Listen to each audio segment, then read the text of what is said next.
सरस्वती जेमन त्रिवेणी और आमार आपनार माझे त्रिवेणी आछे पिंगला सुषमा तबे এই যে একটা হলো মুক্ত ত্রিবেণী আর একটা আছে শুদ্ধ ত্রিবেণী আর একটা আছে মুক্ত ত্রিবেণী মুক্ত শুদ্ধ আর গুপ্ত তৃতীয় নদী মুক্ত ত্রিবেণীর সন্ধান যারা করে বলে যারা আমার মতো নিত্য নিত্য নাম সাগরে পতিত হচ্ছে একমাত্র এই মুক্ত ত্রিবেণীর সন্ধান তারা করে। আর একটা হলো শুদ্ধ ত্রিবেণী, এই শুদ্ধ ত্রিবেণীর সন্ধান যারা করে গো বলবো বৈষ্ণব বলে যারা যোগে আসে আমার চোখে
সেই শুদ্ধ ত্রিবেণী আর একটা হলো গুপ্ত ত্রিবেণী।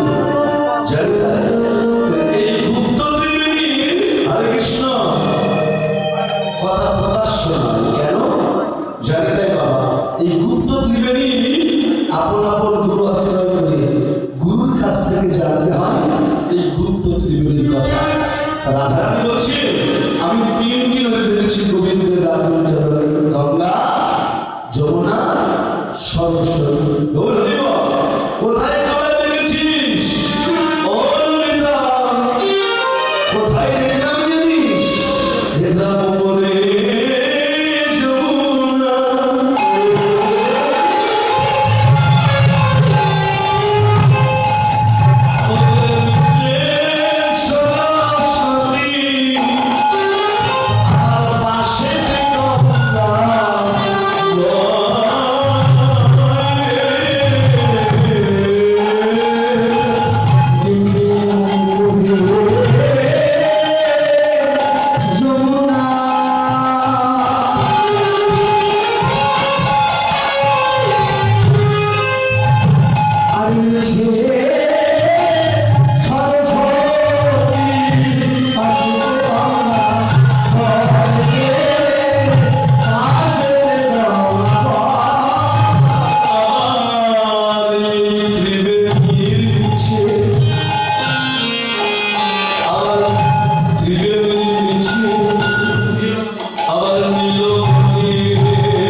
যমুনা, যমুনার জল দেখতে কেমন বাবা?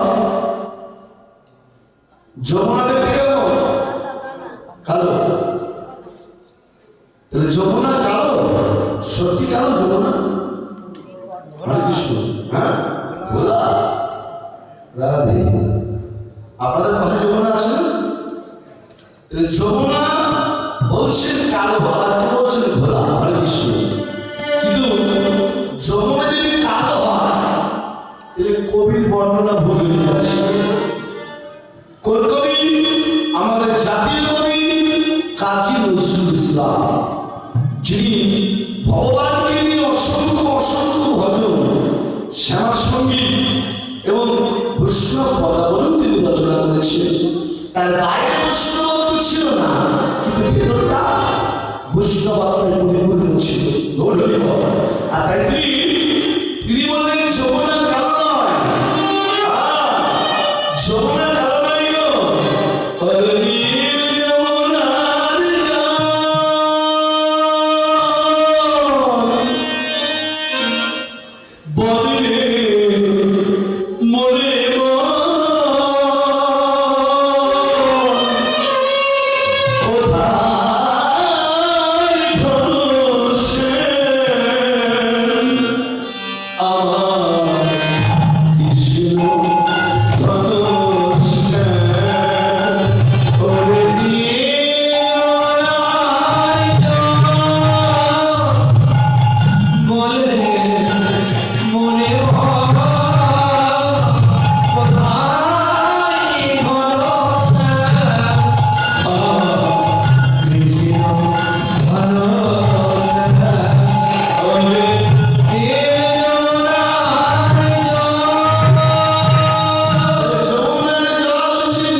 বলবেন যে কালো।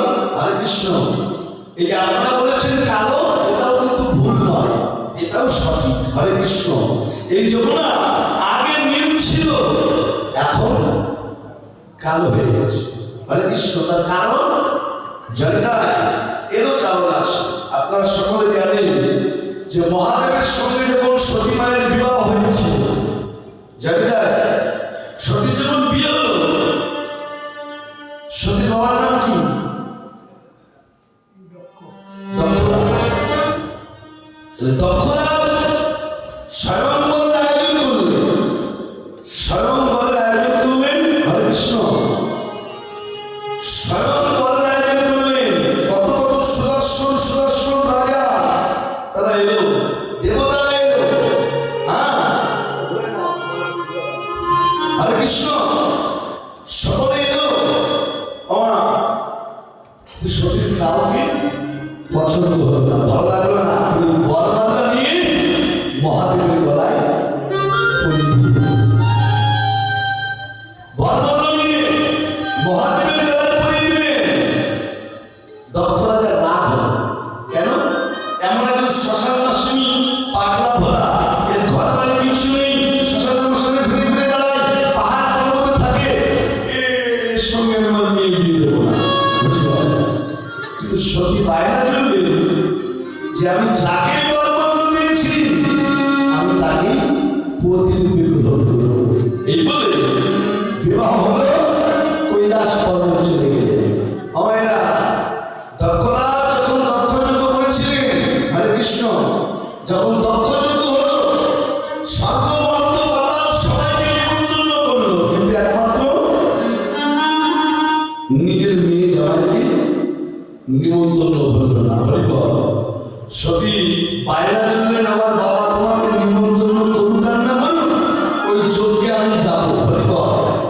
এই সতী কি করলেন? যজ্ঞস্থলে উপস্থিত হলেন মহাদেবকে নিয়ে। আর ওই যজ্ঞস্থলে গিয়ে সমস্ত দেবতাদের সামনে মহাদেবকে এত পরিমাণে অপমান করলেন যে স্বামীর অপমান সইতে না পেরে ওই যজ্ঞস্থলে সতী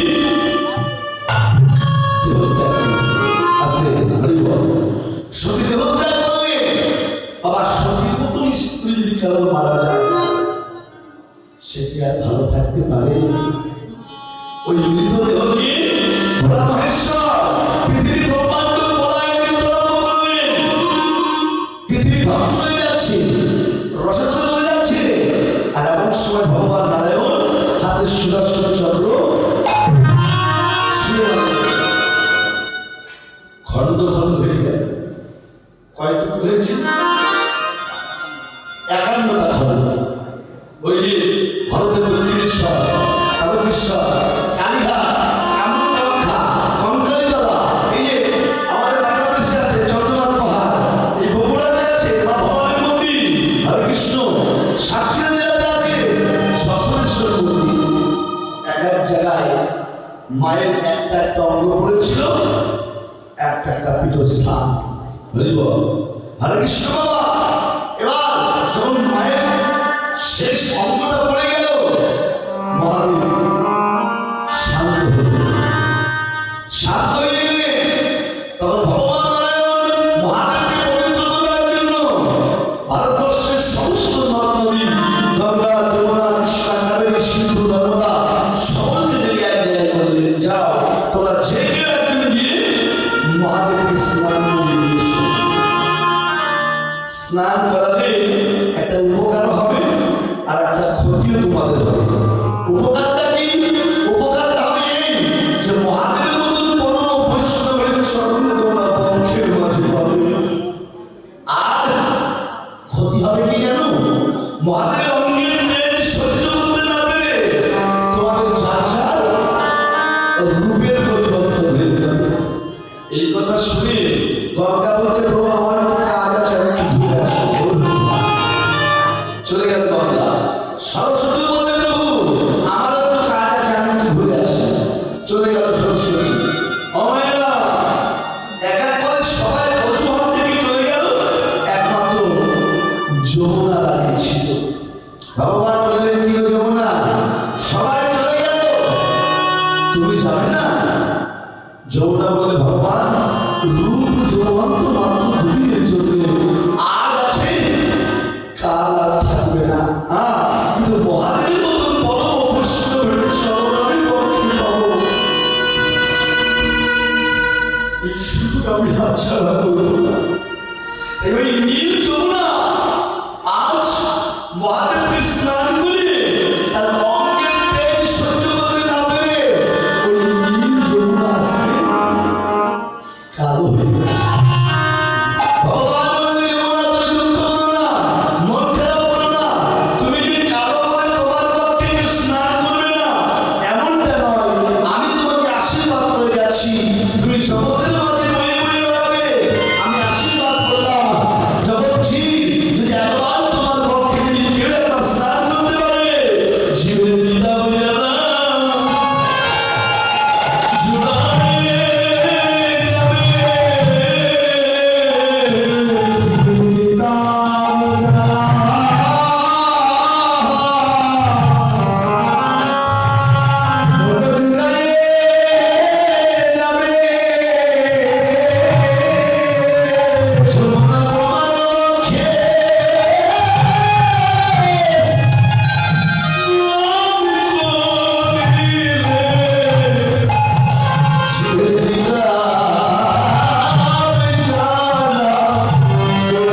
করলে জীবের পিতা ফেরা জুড়িয়ে যাবে। এই যমুনার জল হচ্ছে নীল বর্ণ, উপরে নীল, আর হচ্ছে নিচে সরস্বতী। তার জল দেখতে কেমন? ভগবানের চরণ তোলা কেমন দেখতে? লাল, লালচে রং। হরে কৃষ্ণ। আর পাশে রয়েছে গঙ্গা, গঙ্গার জল ঘোলা, শ্বেত বর্ণ। রাধারানী বলছেন, সখী রে, আমি দর্শন করে এলাম, আহারি বলে যমুনা।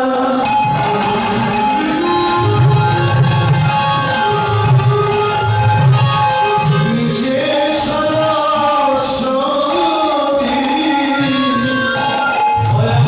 পাশে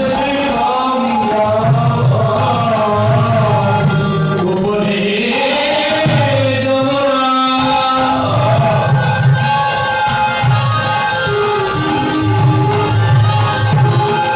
নিচে সরস্বতী, পাশেতে গঙ্গা, পাশেতে গঙ্গা। আবার দিবে নিচে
হরে কৃষ্ণ, যিনি বৈষ্ণব পদকর্তা, যিনি সাক্ষাৎ গোবিন্দের চরণ দর্শন করে এই পদ খেলাটি রচনা করেছে। সখীরে, আমি গোবিন্দের চরণ আমি দর্শন করলাম, আর কি দেখেছি বল? সখীরে, এবার মুখমণ্ডলটা দেখলাম। কি দেখেছিস মুখমণ্ডলে? সজনী দেখলাম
কৃষ্ণ, কিন্তু তুই বলছিস তোমাদের মধ্যে চাঁদটা ছিল কতগুলো চাঁদ?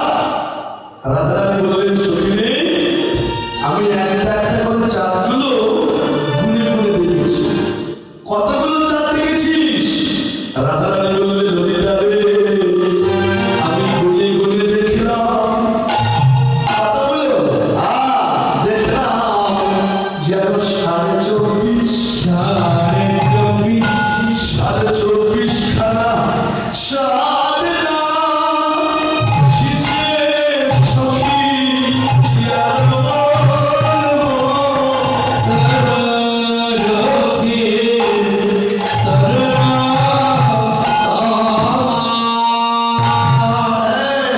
কতগুলো চাঁদ? 24.5 খানা। ললিতা বলল আমরা তো 25 জনের সন্ধান জানি, মানে বাকি অর্ধেকের কথা আমরা বলে দেব, কিন্তু তুই 24.5টা কোথায় দেখেছিস বল?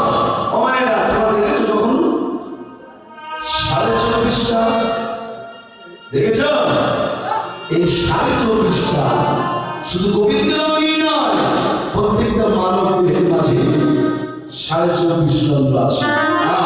কামবীজ কামগায়ত্রী যারা রয়েছেন 24.5 অক্ষরের মন্ত্র যারা নিত্যদিন জপ করেন ত্রিসন্ধ্যা গায়ত্রীতে, ওই 24.5 চন্দ্র প্রত্যেকটা মানবের দেহের মাঝে আছে। কিন্তু গোবিন্দ আমি কোথায় দেখেছিস বল? রাধারানী বললেন গোবিন্দা রে, কোথায় দেখলাম জানিস? দেখলাম 10 চাঁদ।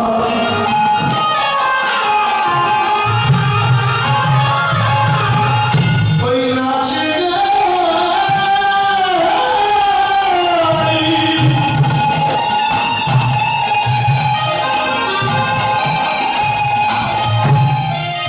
গোবিন্দের মুরারির রে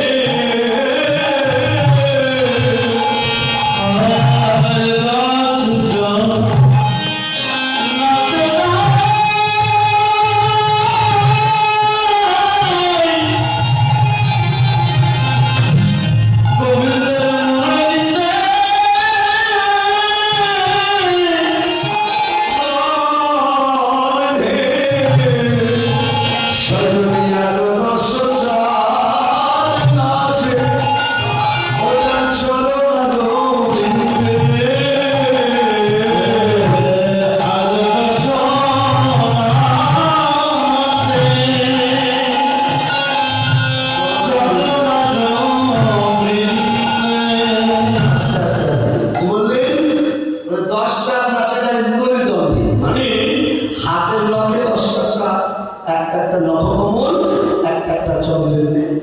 হাতের নখে 10টা আর চন্দ্রের নখে আর 10টা চাঁদ, 10 আর 10 20 খানা, বাকি রইল 4.5।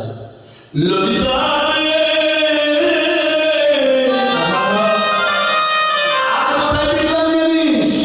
গোবিন্দের 2 কর্ণের উপরে 2টো চাঁদ দেখলাম। এই দুটিকে গন্ধ বলা হয়। 2 কর্ণে 2টো চাঁদ, 20 আর 2 22।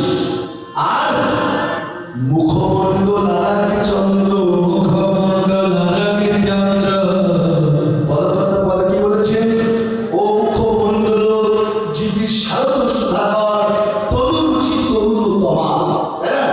তাই না? তাহলে আমরা প্রত্যেকটা মাসে একটা করে পূর্ণিমা পাই, পাই না? পাই না? হ্যাঁ, প্রত্যেকটা মাসে একটা করে পূর্ণিমা পাই। সব থেকে কোন পূর্ণিমায় চাঁদের আলো বেশি হয় বলো? হ্যাঁ, ফাল্গুন মাসে, ভাদ্র মাস, কোন পূর্ণিমা? ভাদ্র মাসের পূর্ণিমায় বেশি আলো হয় না? হরে কৃষ্ণ। হ্যাঁ, সব থেকে এই তো হয়ে গেল হরে কৃষ্ণ, 2-3 দিন আগে হয়ে গেল পূর্ণিমা, রাস পূর্ণিমা। রাস পূর্ণিমায় চাঁদের আলো সব থেকে বেশি হয়। কেন? ওই পূর্ণিমায় ভগবান ভক্তের মনোবাঞ্ছা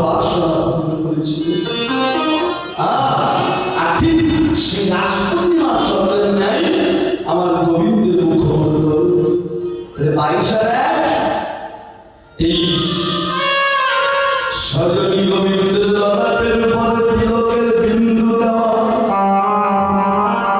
আছে। বিন্দু সবার মধ্যে আছে, সেই বিন্দু খানা আরামে চলল। 23 বাকি রইল অর্ধেক। হরে কৃষ্ণ আছে না এই অর্ধচন্দ্র গোবিন্দের ললাটের উপরে দেওয়া, সেই অষ্টমীর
বাকি অর্থের কথা জানে, মানে 25 খানা চন্দ্র, বাকি অর্থের কার কাছে আছে বলো দেখি? মায়েরা ভালো বলতে পারবে, বলুন। হরে কৃষ্ণ এখানে আছে, বলে দেন। মায়েরা বলতে পারবে, মায়েরা সেই দেবতার ভাজন করে, সেই দেবতার পূজা করে, সারা চারটে হয়। যেমন মায়েরাও করে, মেয়েরাও করে। মায়েরা করে স্বামী মঙ্গলের জন্য, আর মেয়েরা করে ভালো শিব ঠাকুর বা আছে শিবের মস্তকে অর্ধেক চাঁদ, অর্ধচন্দ্র মহাদেবের মস্তকে আছে। কেন? মহাদেব এই 24 চন্দ্রের সন্ধান করতে চেয়েছিল, করতে করতে ধ্যানে বসে সাধনা করতে করতে করতে শুরু উঠেছিল। 24.5 এই অর্ধচন্দ্র ছিল, সেটাকে কপালে লাগিয়ে রেখে জগতের জীবের উদ্দেশ্যে বললেন, জগৎবাসী আমি তো 24.5 চন্দ্রের সন্ধান করতে পারলাম না, এই জগতে তোমরা যদি কেউ একবার এই 24.5 চন্দ্রের সন্ধান যদি কেউ করতে পারো, একবার তোমরা আমাকে একটু কৃপা করে বলে দিও। এই যে তত্ত্ব শিবে জানে না, শিবেও জানে না, শিবেও জানে না, শিবেও জানে না, সে তত্ত্ব শিবে জানে না, শিবেও জানে না, শিবেও জানে না। ওই তত্ত্ব যদি তোমরা কেউ জানতে চাও, সময় থাকতে অভার কথা নাও, একবার বৈষ্ণব গুরুর শরণ ধরো, বৈষ্ণব গুরুর শরণ ধরো, বৈষ্ণব গুরুর শরণ ধরো, বৈষ্ণব গুরুর শরণ ধরো, কৃপা করে জানাই দিবে, বৈষ্ণব গুরুর শরণ ধরো, কৃপা করে জানাই দিবে, বৈষ্ণব গুরুর শরণ ধরো, কৃপা করে জানাই দিবে, বৈষ্ণব গুরুর শরণ ধরো, গুরুর শরণ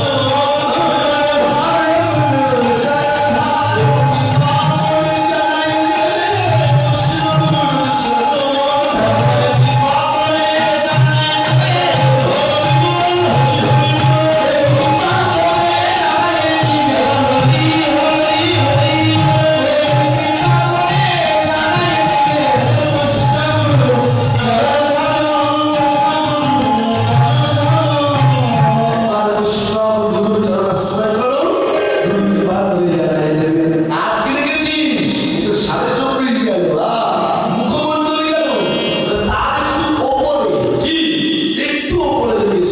দেখেছিস?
মেঘে মেঘে ঘর্ষণ থেকে যখন গর্জন হয় তখন ময়ূর ময়ূর নৃত্য করে।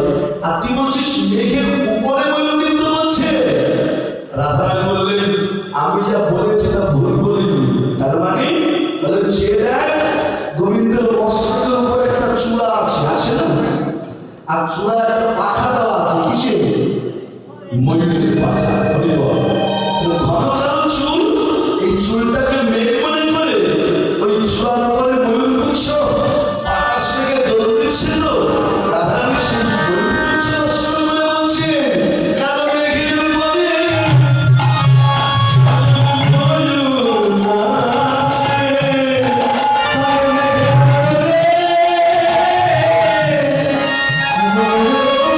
ময়ূর নাচে। কালো মেঘের উপরে ময়ূর নিতে বলছে গো। দুর্নয়নে দেখেও স্বাদ মেটে না। ললিতা আরো দেখলাম কি জানিস তো? ধরি ধরি বলিল না গরু খা, ধরি ধরি বলিলাম না গরু খা। একবার নয় দুবার ধরি বলেছি। কেন? বলে যে সাজিয়ে দিয়েছে সে এক ধরি, আর যে দেখেছে সে আর এক ধরি। আহা ধরি ধরি বলিলাম না গরু খা, ধরি ধরি বলিলাম না গরু খা। হয় ত্রিভঙ্গ বল মনোহর, হয় ত্রিভঙ্গ বল মনোহর, হয় ত্রিভঙ্গ বল মনোহর, হয় ত্রিভঙ্গ বল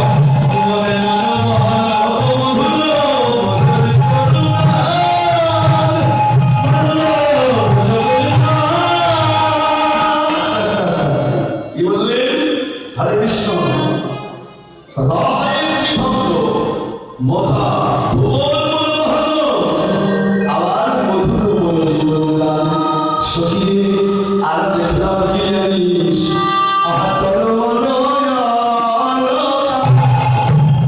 তিলক মুখ ছাড় করিবে, তার ভালো তিলক মুখ ছাড় করিবে, সর্ববিভাগী ওই ধনুমান ধামে ধনুমান